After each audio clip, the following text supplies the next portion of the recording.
So, welcome everyone to SKIE, and let's narrow the gap between Kotlin and Swift together. It should have probably been called Bridge the Gap, because SKIE is all about bridging, but that didn't occur to me when I submitted the talk. So here we go. I am Tadeas Kriz. I'm the co-creator of SKIE, and I'm also a senior mobile developer at TouchLab. And I'm seeing I don't have slides on. It's okay, thank you. What is SKIE? So SKIE is actually an acronym for Swift Kotlin Interface Enhancer. And it's not called SKIE, it's called SKIE. And this naming thing has been one of the worst mistakes we made with this project. However, it brings Swift-friendly Kotlin API to your Kotlin multi-platform frameworks. It does that by creating an overlay on top of the Kotlin framework, and it's using Swift bridging functions that Apple also uses to bridge their own Objective-C frameworks to Swift. But what do I mean by being Swift-friendly? So Swift and Kotlin, even though they are very different languages, have actually some similarities and modern features that everyone loves. However, because Kotlin has to go through Objective-C to get to Swift, it loses a ton of its features and compile-time safety. So like sealed classes, exhaustive enums, flows, and other things that you see here. So SKIE actually uses that bridging to automatically, and in some ways you need to do some changes that are not like Swift idiomatic in a certain way, but it bridges those to Swift so that you can use them in compile-time safe way and make it easier for your iOS developers. And then with Swift custom code bundling, you can actually modify your API however you see fit and basically bridge everything manually if you want to give the best SDK. That is something that we've seen used by KMP SDKs that are then supposed to be used by native Swift developers. Now, how bad is it? We actually did something of a live stream on like how bad like a regular nice Kotlin API looks like from Swift, but from the point of view of a Kotlin developer in Kotlin, so you can like feel the pain of Swift developers using your API. So go watch that, not now. Let's look at the SKIE features. First things, starting simple, proper enums. So Kotlin and Swift enums are almost the same thing, so we can automatically bridge them, except when they are used as a generic argument. And that's because Kotlin enum classes are really classes and thus reference types, whereas Swift enums that we bridge to are value types and can be used due to a limitation in Objective-C headers. So I do have live coding. Hopefully it works. Some of it will be just live code reading, so that will work. We start with the enums. So this is a regular Kotlin enum class, example enum. We have home, account, and settings cases. And when we build this with regular Kotlin and then switch on it, Xcode will complain. Switch is not exhaustive. So we go ahead, add default clause, and fatal error because that's not supposed to happen. We don't have a third case. If you remember though, we do have a third case, so this would crash, and we have no way for Xcode to just fill that in for us. So we need to know that that's the case and handle it ourselves. With SKIE, which I have here, the same error, we hit fix, and it's actually sealed. I'm skipping ahead, my bad. Do it here, fix, and we have settings. So we handle settings, and I can type. And you can see that we don't need a default, so we don't need to handle anything else. And if someone ever adds a new case to the enum, Xcode won't compile the project and will tell us, add the new case. So this brings compile time safety because we always know we'll handle everything. So that brings us to sealed hierarchies or sealed classes and interfaces. Although it might seem like it, there's actually no direct Swift counterpart. Because like the enums can have values in Swift, but the way they work is really different from sealed classes and interfaces. And you would miss out on a lot of use cases and also compile time safety if we just breach everything. So instead, we have this onEnum_of function. It's a helper function generated by SKIE, and we'll see it in a minute. First, let's look at the Kotlin code. So sealed interface, example sealed, has two implementations, foo and bar. One is a data class, one is a data object. We can go into like a hierarchy, and it still works, but I'm not going to show that because it's like way more code. So looking at that from pure Kotlin, this is a pure Kotlin framework used in Swift. We again have switch must be exhaustive, hit fix, and we have default. All right, again, fatal error because that's not supposed to be there. But we have no way of knowing what the other thing is. If you remember, with enums, we actually did get some code completion, like we've seen the settings to appear, but here we have no idea. We need to know what the type is, would probably require the engineer to go and look into either the header file or Kotlin itself. Also, the syntax is kind of weird. Like you would use that in Swift, but you don't use that often enough for like to know exactly that you need to do this. So we do foo as example sealed foo. And then we can use the value that we stored into foo, like this. So this works, but again, we have the default. So if anyone adds a new implementation of the interface, we won't know about it. Let's look at SKIE. So I've already did that. Switch must be exhaustive the same way we've seen, but now when we fix it, we get the foo there. See the onEnum_of though. We need that because this function is what gives you the underlying enum that we generate that has all the possible implementations. So now we can do let foo. And foo is actually the instance of that data class. Again, notice no default. Compile time safe. Perfect. I've kind of usually shown this in a more like in a way where it was a lot of code and it was kind of distracting.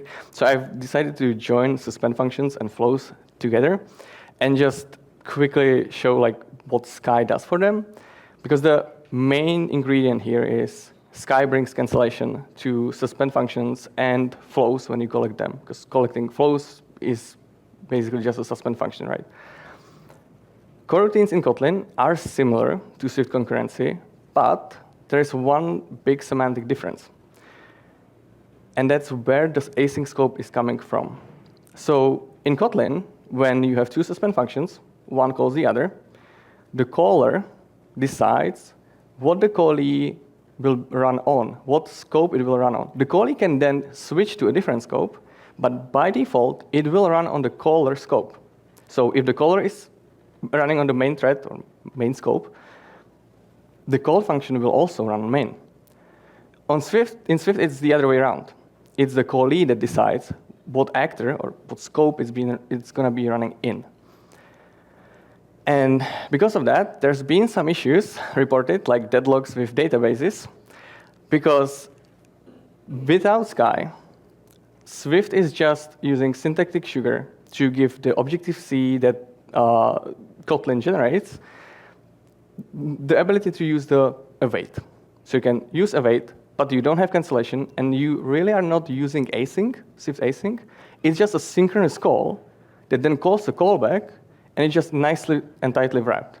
And because of that, that actually has the same semantics as Kotlin, because it's a synchronous call, and synchronous calls stay on the same actor, same scope.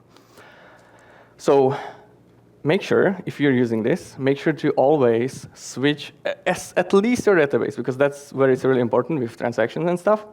Make sure to switch on the correct scope. Create a scope for your database calls and switch on the scope. Honestly, it's something that you should be doing anyway, because like everything that needs to be on an explicit scope should be there, because you can really be sure that someone won't switch somewhere else. But it's something to keep in mind. Thankfully, there is a possible workaround with Swift 6 because it has more like macros for working around with scopes, and we'll probably implement it somewhere later this year once we have Swift 6 support. Straightforward global declarations. Regular Kotlin, you just declare global properties or global functions, and then because there's no such thing essentially in Objective-C, they need to be put as class properties and functions of a file class, so-called file class. That's the global example KT. Because like these two, I've created in a file that was called global example.kt. The problem with that is every time someone renames a file in Kotlin, it will have to be changed in Swift. So that breaks your code where it really shouldn't. SKIE, because we generate Swift, we can generate bridges for global properties and functions. Now, something I want to look more in detail because it's a new feature, and I think it's really interesting, is how we now have support for flows in Swift UI. We have the observe view and collect view modifiers. We'll just look at the just the observe view, because that's like an idiomatic way for Swift UI to consume sequences. And flow is basically just an async sequence, right? However, it is considered a preview from the point of view of SKIE because we don't have as many tests for this feature as the rest of SKIE. So I would say use it. I use it everywhere I can, but keep that in mind. And we're going to look at it, actually. So we have here UI model, or we could call it view model, that has a mutable stateful in it, which is a tab, right? So we have a home tab and a settings tab. And we're going to, oh, my mail was there. We're going to look at the SKIE example, because the Kotlin example obviously doesn't have this feature. So we have the observing view. We give it the mutable stateful, and then we also give it view builder closure. So notice that, I'll close this so we have more space. Notice that this observing nicely matches how, for example, for each works in Swift UI. The for each is built in, and it's a way you for loop on a regular synchronous sequence in Swift UI. So when you need to do a for loop in Compose, we can do just a regular for loop. In Swift UI, we need to use this view builder, or like the view for each. And so we've built it in the same way, so that it's like for synchronous use for each, for asynchronous use observing.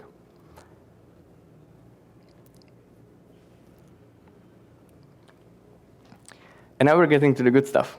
So Swift code bundling, again, kind of new feature. It allows you to include any Swift code next to your Kotlin code. And that Swift code is then bundled into the Kotlin framework. That allows for proper access control, so you can hide stuff that you don't want, like the consumers of your SDK to see. And also can be used to call Swift from Kotlin. And we're going to look at one example, which is, it's a little complex, but hopefully it'll make sense. So in Swift UI, we have this, since iOS 17, we have this new framework observation, which allows us to declare a class, regular Swift class, and mutable properties in it, and then add a macro, so add observable on that class. And when we use it in Swift UI code, we can just read it and update it, and the observation is handled for us. So if the observable UI model here was an observable Swift UI class, Swift class, it would just work. When I hit the button, it would update and change. So if I run this now, that won't happen. Hopefully I've reset my demo. I did. So I'm hitting update, nothing happens. Because right now, this is a regular Kotlin class with one mutable property, so it has no way to let Swift UI know that something changed.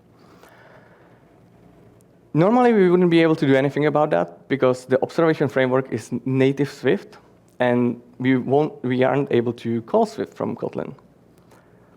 But with SKIE, there's a way where you can declare cinterop.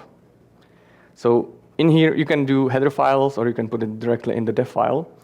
In here, we have the header for observation registrar bridge. And it has 3 functions: access property, will set property, and did set property. So when we go back to the UI model, let's build the logic that will call that observation registrar. So private var registrar. Perfect. And now we want to, you would probably do this with a property delegate, right? You don't want to write this all the time. But for the sake of this demo, we don't want private set, we want get.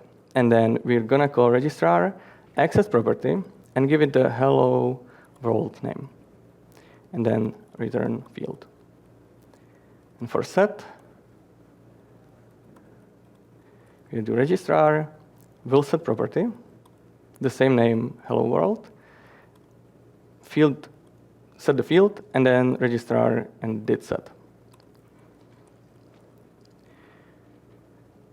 This will not work because we just have the declaration of the observation registrar bridge, and we're calling it, but this would fail to compile and will tell you it's missing symbols during link time.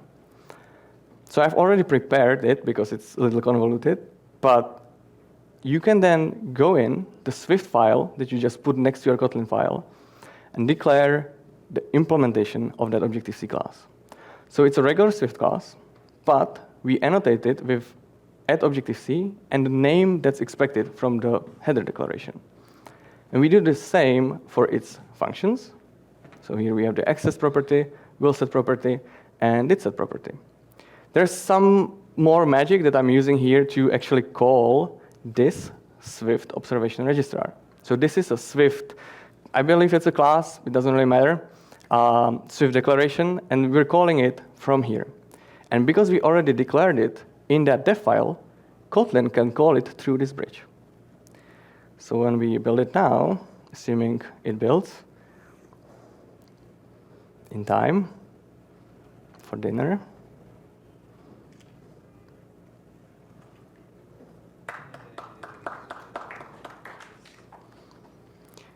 and this actually allows really interesting things, especially when this doesn't, right now, this doesn't touch any Kotlin code, right? This is just declaring Swift code and some Objective-C declaration. So it doesn't matter whether you're exposing some Kotlin class, it doesn't need to know about Kotlin names. So you can actually use this with a library. As long as the receiving is, as long as the consumer of the library is using SKIE, it will load it and put it into the framework.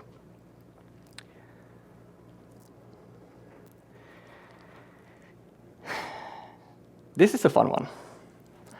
I didn't know if I should include this because I'll be yelled at by Philip, the other creator of SKIE, because he really doesn't like when I talk about it, because it kind of creates this expectation that there's sub-plugin API that maybe we will support it or maybe even document it. But I like it because it's really powerful. You can use this API to generate Swift code based on Kotlin code. And it's actually the same API that SKIE uses to do all of its magic. And therefore, it's really powerful. But we keep it kind of undocumented for a reason, because we don't want anyone to just go and use it. And that's because we don't want to make any stability promises to that API, kind of like Kotlin with plugins, because every time we need to change something due to Kotlin, or every time we need to add new features, we often change that API, and it would be difficult to do migration for all of this. So if you want to do something really inventive, please do. Please reach out, and I can guide you and show you where in SKIE this is actually being used. So you can just copy paste and register your sub-plugin, and it will just work.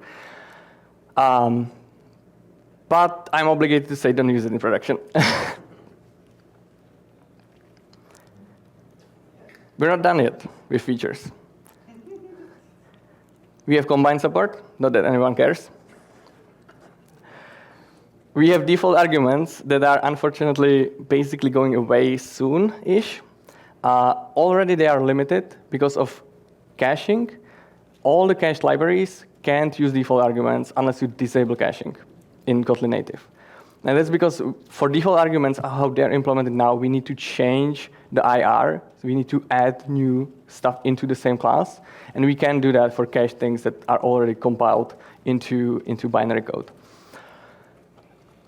They are going away because Kotlin is adding incremental compilation to Kotlin native, and that basically breaks it even for non-cached libraries because it just behaves differently. However, we do have like let's call it a plan. Let's call it a plan for adding default arguments as generated Swift code, but they require some, let's say, magic, and we are not yet comfortable with doing that. There's so much other stuff that we want to implement first. The last two things, interface extensions and overloaded methods, are something that deserve like a more look into them, so they have their own slides. Interface extensions are there to allow you to declare extensions on interfaces, hence the name. So you can do example.property, example.function in Kotlin. And if you see without SKIE, those are generated into a file class again. So it's example.kt file, so it's going to be example.kt.property, and you give it instance.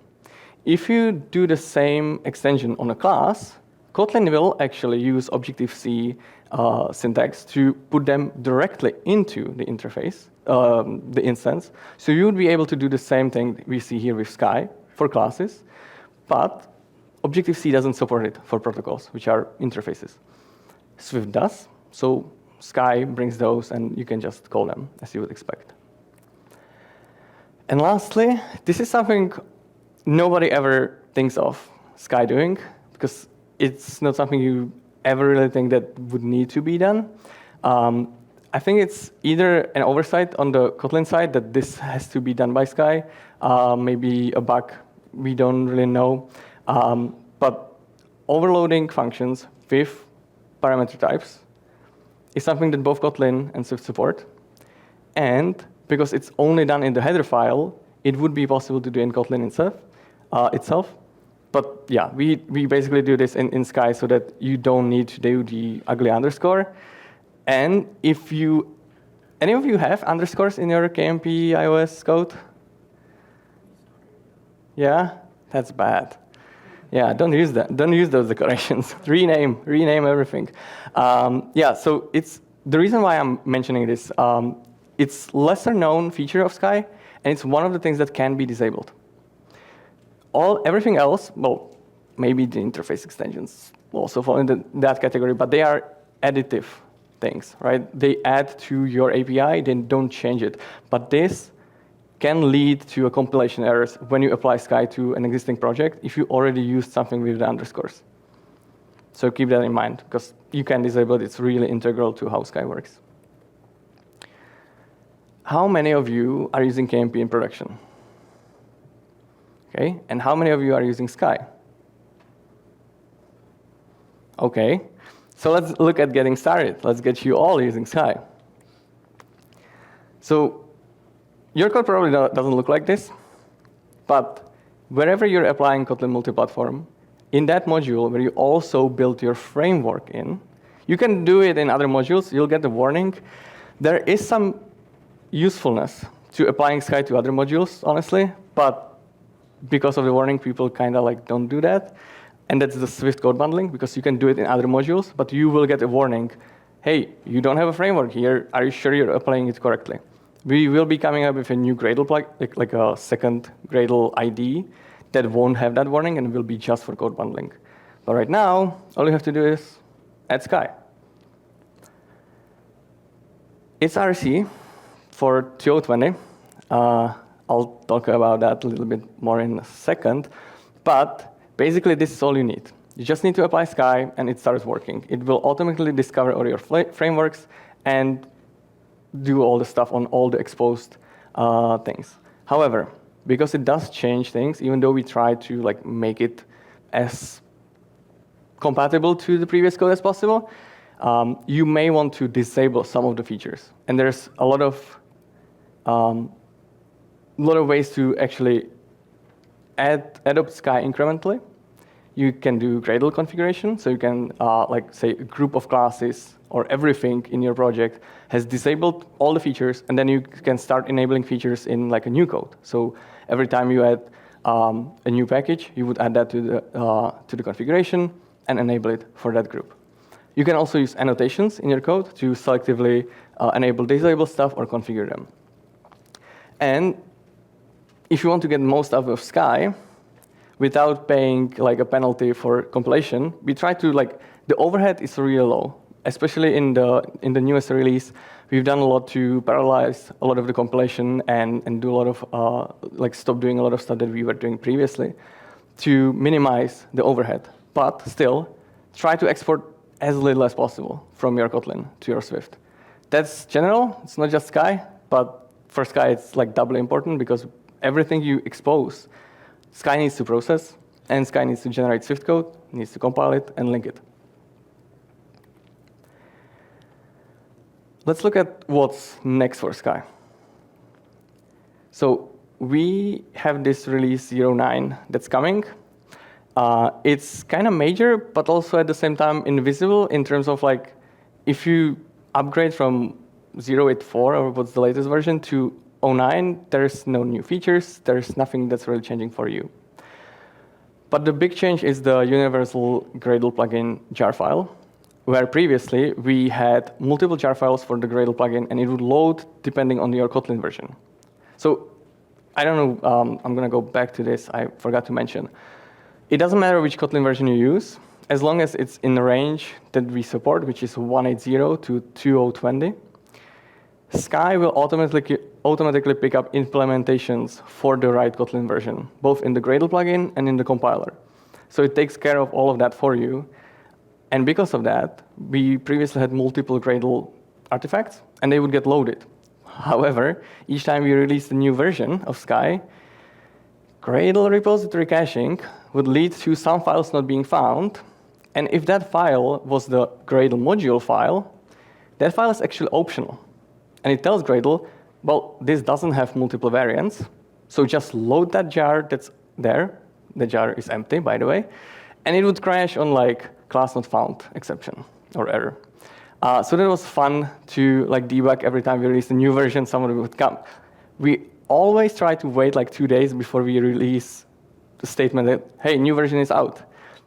And then in those 2 days, someone would come in and like, oh, I tried it and it doesn't work. Yeah, you just broke it for a lot of people because you requested it, the artifacts, the cache now cache that the artifact doesn't exist, and other people will have the same problem. So we fixed that by having one jar, thankfully, that will be done. Like, I don't want to deal with that anymore, and it will allow us to actually release faster because, like, we always had to have like one larger release with a lot of features. Now we can release more often. It also has improved Kotlin version support. That was a huge pain to implement because we are spawning now multiple Gradle projects for each of the Kotlin versions, so then we can build them with different Kotlin version. And that's important because the runtime, previously we built it with the version SKIE is built with. So we were locked to 1.820, so we could support the 1.8 versions. If we updated SKIE Kotlin, it would break because of ABI incompatibility. So now we build it with different Kotlin versions, and thankfully that will work for some time.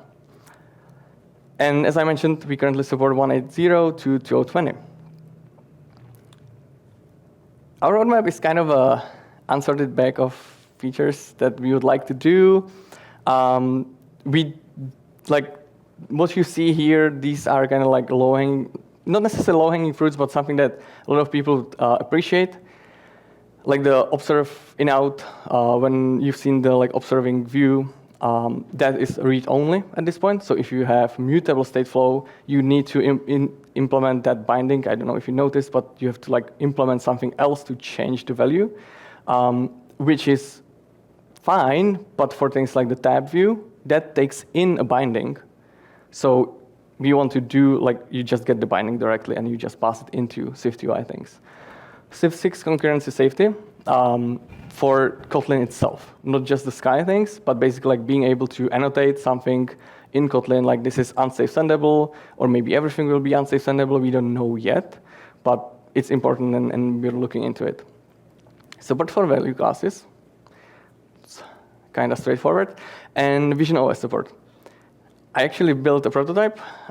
It's cool, droidcon app in Vision OS, but to get it working, you either need to we basically need to get before SKIE does its work, because we generate Swift code, and that Swift code is platform dependent, and it depends, it needs to know it's building for Vision OS. So that's something we may be adding, depending on when the Kotlin adds that. Like if they are adding it into 1, maybe with LLVM 16, we'll probably just wait. And then there's 2, I would say big things, which is custom header generator. When we started with SKIE, we didn't want to build our own header, because that's a lot of work to generate all the stuff Kotlin is generating. So we're actually using this API nodes file, which is what Apple did so they didn't have to change their headers in their foundation and all of the UI kit, but can just add new stuff into it and tell Swift how to handle certain things. So we've been using that, but Kotlin header generation is incredibly buggy. You usually don't hit that, but when you, we have tests that span across 4,000 libraries, and when we test each of them, there's so many bugs that we can prevent during the header generation. So that's one of the reasons we want to do that. The other one is being able to generate multiple header files. So instead of having one huge header file of 60,000 lines, you'll have one for each class, like you would expect. And it also allows us to drop that API nodes and make the header files a single source of truth. Today, because people don't know about the API nodes and how that works, we often get oh, this doesn't return the generic flow.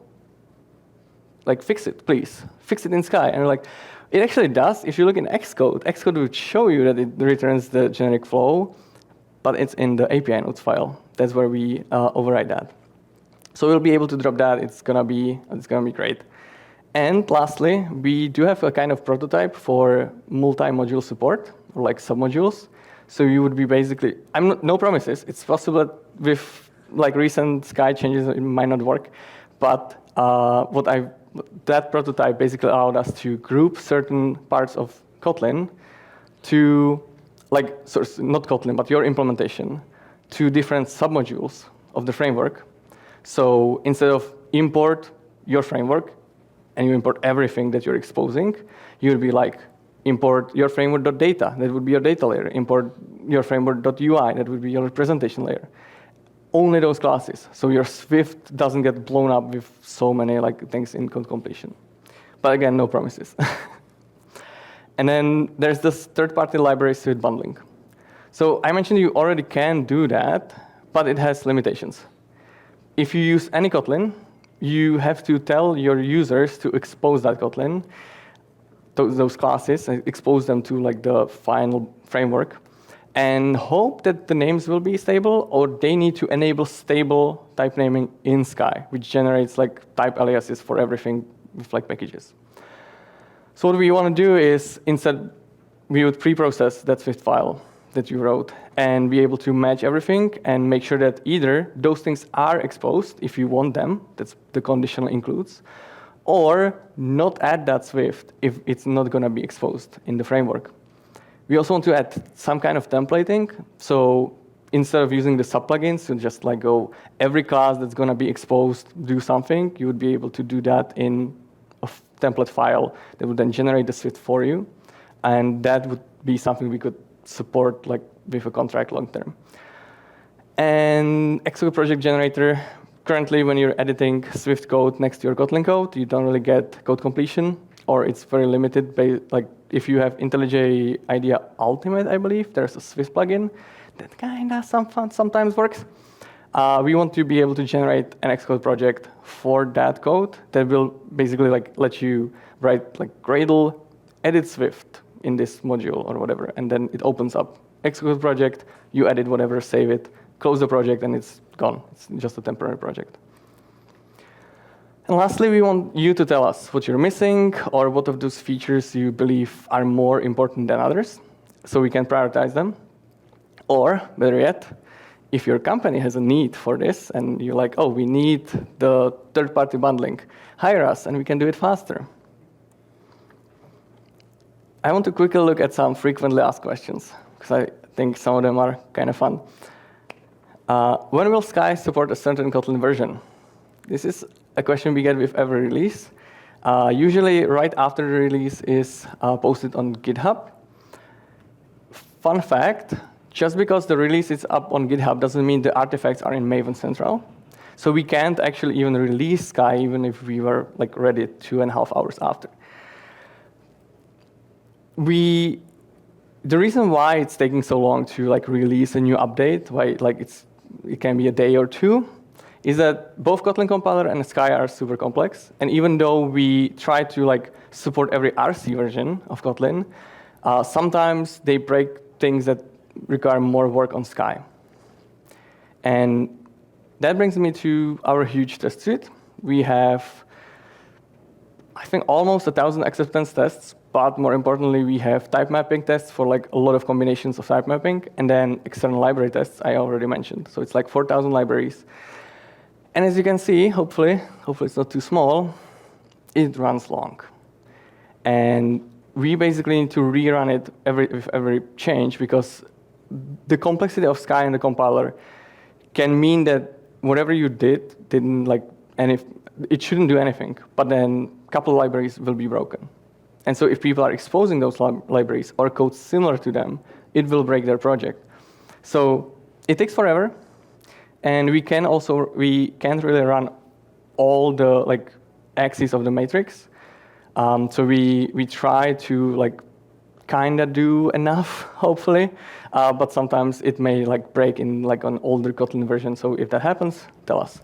But the like good thing is it's really thoroughly tested, and like we know whenever we're adding new features that it doesn't break. Well, hopefully it doesn't break anything. Another one, what happens to SKIE after Swift export? Honestly, it's too soon to tell. We don't really know how Swift export will look like, what it will bring, how limited will it be. We don't know. However, in my like hope for the future, SKIE might be a migration support, kind of, where you would flip a switch in SKIE, and it would generate all of that Swift export code, but it would just bridge the Objective-C stuff, so you would be able to use both. And then when you're ready to fully switch to Swift export from your Objective-C export, your code would already be ready because you were able to incrementally adopt that. And maybe SKIE will be still necessary because, again, we don't know what the limitations will be. Maybe they won't be handling sealed classes, so we'll still need to generate all of that. I had this so many times. SKIE for Kotlin.js. No, thank you. Unless you want to pay for it.